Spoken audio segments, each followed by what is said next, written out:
को तरबियत करने से पहले खुद नसीहत करने वालों को कितनी एहतियात करने की ज़रूरत है।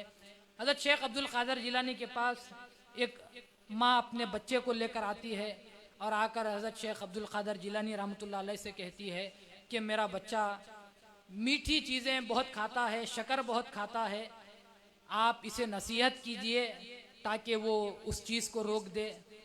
शेख अब्दुल क़ादिर जिलानी ने कहा कि ऐसा करो, एक हफ्ते के बाद आना।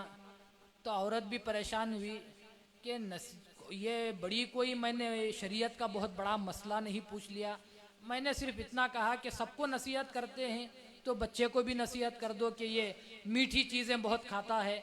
लेकिन हज़रत हैं कि एक हफ्ते के बाद मुझे बुलाए हैं। उसी ख़यालात में, उन्हीं सवालात में घर को वापस होती है। एक हफ़्ता गुज़रने के बाद फिर से बच्चे को लेकर आती है और आकर कहती है कि मैं एक हफ़्ते के बाद आपने आने के लिए कहा था, मैं एक हफ़्ते के बाद आई।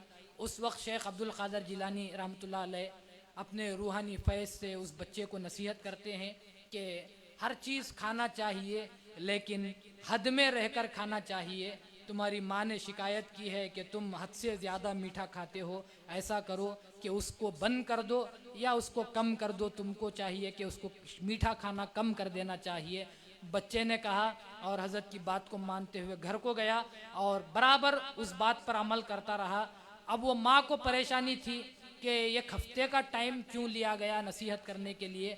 वापस आई और आकर कहा कि हज़रत मेरा एक सवाल था, बच्चे ने आपकी नसीहत को तो कबूल कर लिया और बराबर पाबंदी से उस पर अमल कर रहा है, लेकिन मेरा सवाल यह है कि आपने इतनी सी नसीहत के लिए एक हफ्ते का टाइम आपने क्यों लिया। तो शेख अब्दुल क़ादिर जिलानी रहमतुल्लाह अलैह ने कहा कि क्योंकि मैं भी मीठा बहुत खाता हूँ, अगर मैं मीठा खाते हुए उसे नसीहत करता तो उसके दिल पर असर ना होता।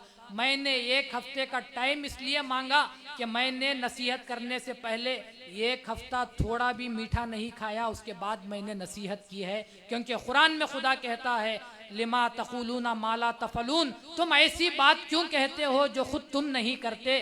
तो असर पैदा होने के लिए बच्चों को आप नसीहत करते हैं। अगर आप चाहते हैं कि आपकी नसीहत का असर उन पर हो जाए, पहले आपको चाहिए कि आप उन बातों पर अमल करें जिन बातों के ताल्लुक से आप चाहते हैं कि आपका बच्चा उस पर अमल करे।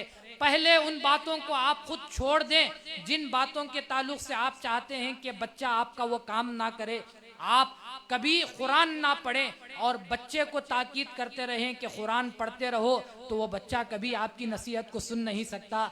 आप कभी मस्जिद का रुख ना करें और ये चाहें और बच्चे को नसीहत करें कि तुमको नमाज को जाना चाहिए, तो वो सुन तो लेगा लेकिन उस पर उसके दिल पर असर नहीं होगा। तो इसीलिए नसीहत, बच्चों को तरबियत करने का सही तरीका यह है कि आप माँ बाप खुद उन बातों पर अमल करने लग जाएं तो बच्चे खुद ब खुद उन बातों पर अमल करने वाले बन जाते हैं।